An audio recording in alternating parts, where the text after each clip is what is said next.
Welcome to Physics with Vinay. This is a very important video for anybody who is solving Pathfinder because the solution to this question has been given wrongly in the book, and I will be telling you the correct solution. I'll be telling you what's wrong with the given solution as well. So let's just read the question first. So this question is from Properties of Matter chapter, Build Up Your Understanding, question number 14. A soap film of thickness so and so is formed in a circular wire loop of radius r. If the soap film is punctured in the center, the hole thus made spreads symmetrically. So I have a soap film, but a hole is created in the center, is punctured. This hole starts expanding. It spreads symmetrically, as the question says. How long will the soap film take to disappear? So assume that the thickness of the soap film remains almost unchanged during the process. Surface tension and density of the soap are so and so, they're being given. Alright. So first let's have a look at what the solution is given in the book. The solution says the hole spreads symmetrically away from the center, and in this process the surface energy lost by an infinitesimal circular strip that disappears is available as kinetic energy. So the solution says that as this hole expands by an infinitesimal amount,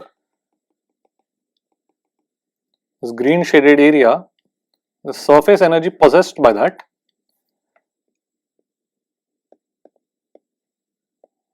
gets converted into kinetic energy of the liquid or of the soap film.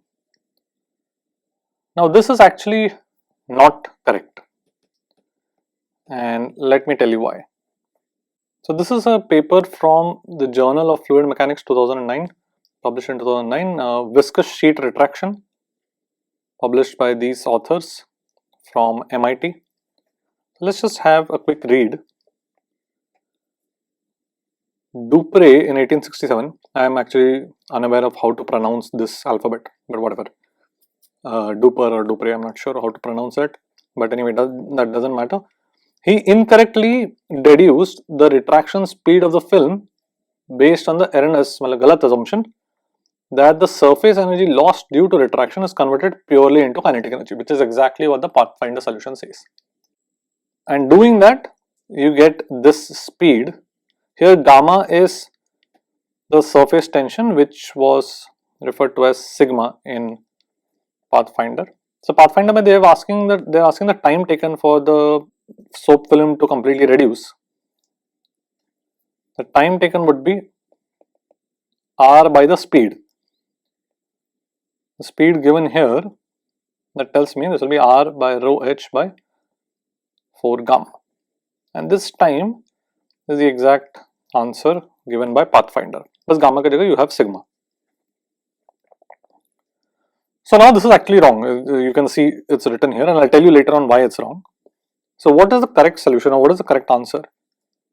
So in fact, it turns out that this speed is root 2 times the correct speed. uc is the correct value of the speed. So we expect that the correct time should be root 2 times the time that is calculated here. So I will derive that, and I will derive what the correct speed is, but let's just make sure that that is indeed the correct speed.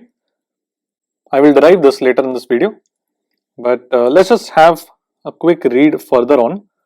So Taylor in 1959 and Kulik in 1960 independently corrected Dupre's calculation, and they found that the retraction speed was a factor of root 2 lesser than that predicted by Dupre, and then it was confirmed experimentally. Okay. Now I will show you how to derive this correct speed, and then I'll tell you why the argument given by Dupre and in Pathfinder is wrong. So let's have a look. So let's say at some instant r is the radius of the hole, and the portion in green is the soap film. In dt time, let's say that the soap film retracts by some dr amount.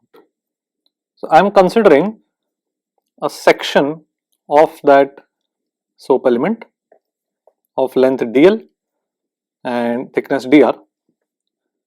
So if I just draw the FBD of the SOAP element, it will be experiencing surface tension. Surface tension here is given by sigma. So the force of surface tension would be sigma into the length. But remember, SOAP film has two surfaces, so that's why we have a factor of 2 here. Similarly, this red length is dr, so I will have a force of 2 sigma dr there and 2 sigma dr on both sides. Again, the factor of 2 is because of two surfaces. So this is the FBD of my element. Now if I were to write the net force in the radial direction, what will happen is that this 2 sigma dr is tangential. Even if you look at the angle that it makes here, that is infinitesimal. You can say it is extremely small, and therefore the component of 2 sigma dr along the radial direction will be infinitesimal times infinitesimal. So we are simply going to ignore these forces. So the only force that we are concerned with is 2 sigma dl. So I can write that the force should be equal to the momentum gained by this element. The momentum gained by this element, I can write it as dm into v. So rate of momentum gained rather. So I'll just divide it by dt.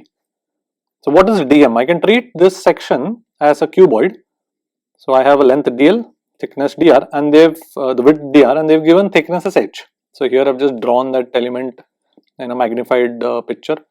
dl, h, and dr. So dm would be density into the volume, and volume is h into dl into dr. So that is what I have written here. This quantity is dm. I have force is equal to dm into v by dt. But what is dr by dt? dr by dt is nothing but the speed.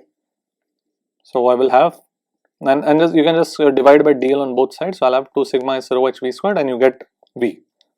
And you can clearly see that this velocity is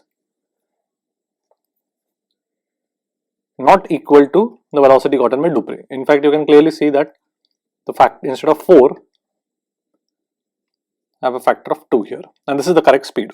So time will be r by v. You will get this as the correct time, and it differs from the answer given by a √2 factor. So hopefully all of you have understood the solution, and it is important that you are aware of the correct solution and the correct answer.